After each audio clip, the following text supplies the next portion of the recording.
from the U.S. Sun, ready for nuke Armageddon inside doomsday bunkers designed by U.S. government to withstand nuclear apocalypse and restart America in case of wipeout. They say the U.S. government built several doomsday nuclear. Look at these pictures. Why would they even show anybody? This is Cheyenne Mountain. Can withstand a 30 megaton nuclear bomb. Oh, okay. So you mean it can't withstand the Satan II missile? What's the point? Thanks for telling us. I got to tell you, I see these videos. I see these photos, these stories about Mount Weather. Am I really supposed to believe that Raven Rock, Mount Weather, these facilities are the legitimate facilities for our government when we all know they exist? And 30 megatons, is that it? Come on. Sarbama was 100 at full capacity.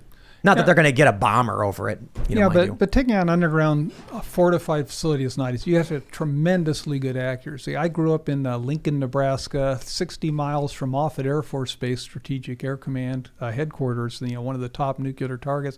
And I remember reading one day that the accuracy of Russian Soviet missiles was about 50 miles. Although that's great, they're going to aim it off and they're going to hit me in Lincoln. I mean, they're not that accurate. Now that's improved a lot. Our weapons have improved a lot. But when was the last time we even detonated a nuclear weapon? It's been about 30 years. We got rid of underground nuclear testing. So for a nuclear weapon to go and take out something like Mount Weather, it'd have to be very, very accurate.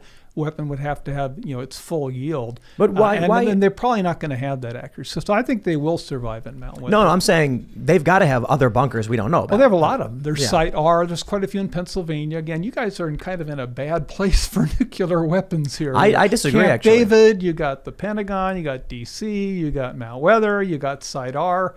They're not that accurate. So if they're aiming at them, they could end up landing on you. I think, well, first, before we get into the nuclear stuff, I wanted to ask you about driving past Mount Weather. They're doing construction there. Oh, a lot of it. And I say that's above ground, and most of it's underground. So I can't imagine what's going on underground. So it's already been a huge FEMA facility. We got to get some reporting on this. We got to send somebody to go interview somebody. To get disappeared, you mean? Politely request an interview. The government is very secretive, especially about their other facilities that they don't talk about, that there's no pictures of, that there's no talk about. There's no talking about. There's a lot of underground facilities that the United States has been investing in. There's a reason the Pentagon has secret clandestine black budgets. There's a reason why so much money is missing from the federal coffers, because a lot of times they're spending it on a lot of top secret projects that are underground facilities that they have already implemented that no one even knows about. Like black sites, yeah. And again, the black sites are in Egypt and Poland and other places around the world where they torture people, but that's a different scenario. I'm interested in Mount Weather because it's very close to where we are. And so what's the gist of this? Can you tell us the basic, what is it? Sure, it's an underground shelter. FEMA defends it on the surface, and the military troops will be there as well. But it's a place where congressmen will go. It's fairly close to D.C., so they can whisk them off there. And they've got fantastic facilities. They even have media rooms, so the congressmen can continue to, transmit to their constituents and, not lose votes if there's another election, I guess. But they have fantastic facilities where they'll stay alive, and nothing is done for the rest of us. They don't even give us warning. Hey, you might want to do your own preparations. Things are kind of bad. Oh, no. It's just for them. The modern left mocks those who would be prepared for even a rainy day.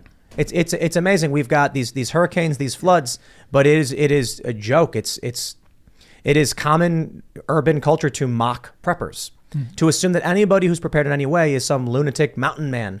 When I was in Arizona a couple of years ago, and it was during the toilet paper conflict. Everyone's fighting over toilet paper.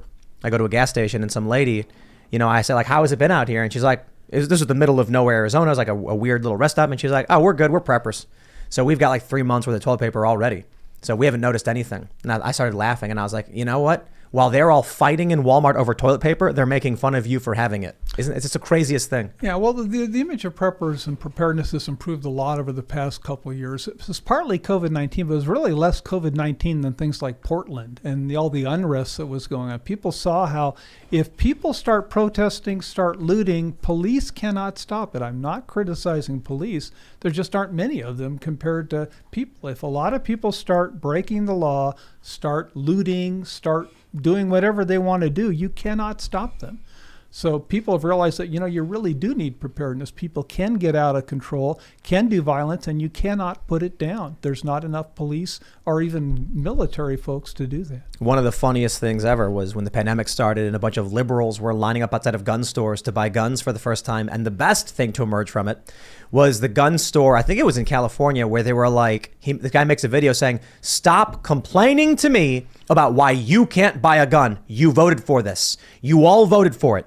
People come to the gun store thinking they can buy a gun and then walk out of the store with it, and they can't. They got to come back 3 days later, and they're freaking out like, what? Why? Like, there's a pandemic. There's no food. I need to protect myself. Well, too bad you voted for it. That's why I like states like West Virginia. Constitutional carry. You walk in, you got to fill out your federal background check. But, the first time you do it, I think everyone I've seen, the first time they've tried, they've been held up a little bit for a day or a couple days. But then after that, it's like you walk in, you can get it, you can carry it right out, conceal it and whatever, and take care of yourself. And you can defend yourself.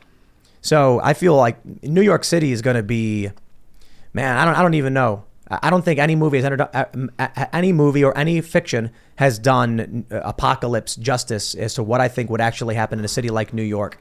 In central Brooklyn, where in the first day when a collapse happens, nobody has any idea what's going on. They have food in their fridge, it starts running out, they go and look around, people are confused. By the second day, all the food's probably gone, taken. Within a few days, anything that was perishable has perished, there's some canned goods left, and now people are really hungry and really thirsty and looking around wondering what's going on. So what? By then, the smart people have all left, and the people who aren't smart and have been confused this whole time, what? Eat each other?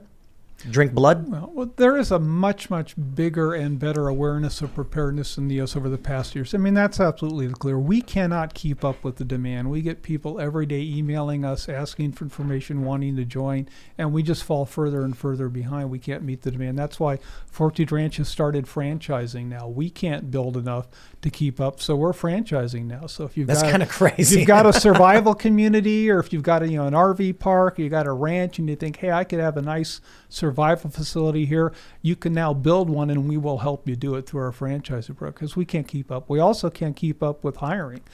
So we're looking for more folks. If anyone's interested in working on our staff or the staff of a franchisee, if you want to contact fortituderanch.com on our website, we're looking for more people, but we can't keep up with demand. And there's one other point I wanted to make is the other reason why preparedness has had a bad image is that stupid show Doomsday Preppers, which made preppers look like idiots. When the reason they did that is the first rule of prepping is don't tell anyone you're a prepper. You keep it a secret. You don't want people to know, hey, I got a lot of guns and food and ammo at my house. If there's a pandemic or the grid's down, they're going to come to your house. Or chickens. Either to bed. Yeah, you keep that confidential. So no one is going to go on a TV show and say, hey, I'm a prepper. Here's all my preparations. Here's what I've got. They only had idiots on that show. So that show really hurt preparedness. Smart people are preppers. It's insurance. It's a life insurance policy, not to pay you if you die, but to keep you alive. So our members are very smart people. They're largely professionals. Yeah, we got a lot of former military. We have some intelligence officials, but largely it's business people and people who are smart and educated, and they don't talk about it. They keep it confidential. But the demand is growing, and we can't keep up. So we're looking for more Wisdom staff of the and crowd. more franchises. How many government officials do you have contacting you for your services? And guilty pleasure, I really liked that show that you mentioned because it was really fun to watch. But not strategic, but it was fun to see. Well, government officials don't need us. Again, they've got that. I mean, even at the state level, the state patrol provides protection for the government in the normal course of duty, and they'll do a lot more when there's a collapse. What about government employees? We have government employees. We have people from Homeland Security, from the Pentagon at our West Virginia location. Does it seem like there's more of them? More people work for the government than other sectors? No, most of our members are business professionals is probably our most common category. We have a lot of doctors now. That's the other thing COVID-19 changed for us is the medical community really got hold of preparedness. Wow. It used to be, sometimes we would have a hard time getting doctors, and we had 4 doctors at Fortitude Ranch, Colorado. I don't need 4 doctors there. But a lot of them have joined since the pandemic.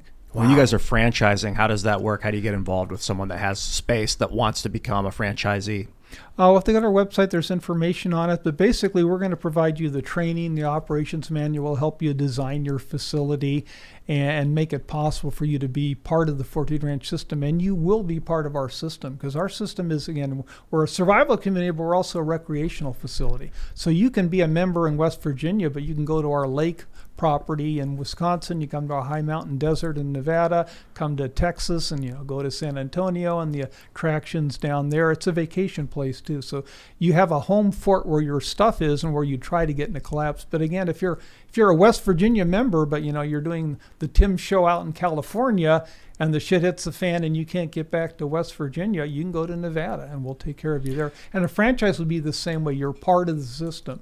So your members have the right to, they'd be home forting at your place, but they could use any of the Fort Hood Ranch facilities. But if things get bad, you got to go work in the field.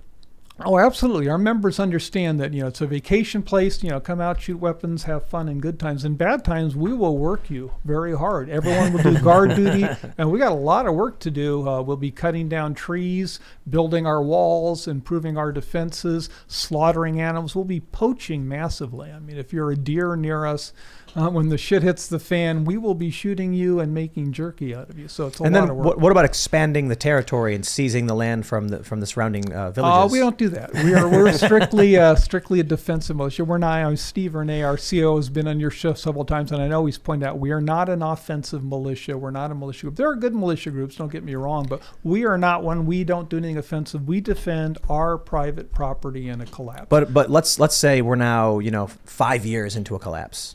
The surrounding homes have all been abandoned. You got to have scout patrols go out and start seeing what's going on. And, I imagine you guys would not be offensive, but what if there's abandoned land? Do you need it for grazing or expansion? Because now you got more people are coming, or you've signed on more village members, I suppose. Or let's say it's even 15, 20 years. You're going to have more people, more kids. You're going to need to expand.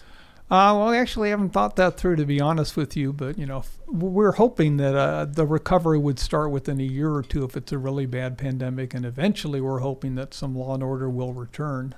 But if not, we'd have to deal with whatever it is. That's why all of our ranch managers, we're former military officers and enlisted folks who have good background and good judgment. And then our membership is really well-educated, good people. So we've got a core of people, 100 plus people at every location. So we could do whatever we need to do in a responsible manner to survive and then to recover after things improve. Well, 2 more questions about the franchising. One, it's for profit. The company's for profit. Yes. And then if someone opens up a franchisee location, are they doing all the hiring and taking all the profits themselves, or are you guys supplying the funds for them to do hiring and then you take a cut of the profit? They're a private business. The only difference is, unlike a typical franchise where, your customers are kind of your customers, if you join Fort Hood Ranch, you're part of the whole system. That's kind of a key advantage we offer is, again, you may not be able to get back to your home fort. You may want a vacation to another location. So members are all in one system, but it is your property, your Fort Hood Ranch location, your business. You hire, you fire, you supervise. And then do you pay like a franchise licensing fee or something? Yes, there's a franchise fee to join and then a percent of royalties like any other franchise. Cool. But then when the apocalypse happens, you have a network. Correct. And so I'd imagine if one location is starting to suffer, the other locations can provide assistance. We'd be up on ham radio, so we've got our frequencies and times of day that at this time and this night we're on this frequency, so we can connect. So for example, back to the doctors we've got. We've got cancer experts at some place. We've got OBGYN, birthing doctors at another. But at night, mainly use HF radio at night with better bouncing off the signal. So at night, the doctors can confer. So we can do that kind of assistance. But in terms of physical assistance during a collapse, no, probably not. A Fort Hood Ranch is pretty much going to be on their own. You got to hunker down, and there's probably going to be no outside contact. Thanks for checking out this segment from the Timcast IRL podcast. But if you want to check out the full show live, tune in Monday through Friday at 8 p.m. And if you want more special access content, head over to timcast.com and become a member. Your membership helps sustain this company, keep our journalists employed, makes this show happen, and you will get access to exclusive members-only segments of the Timcast IRL podcast, and there's a massive library to check out.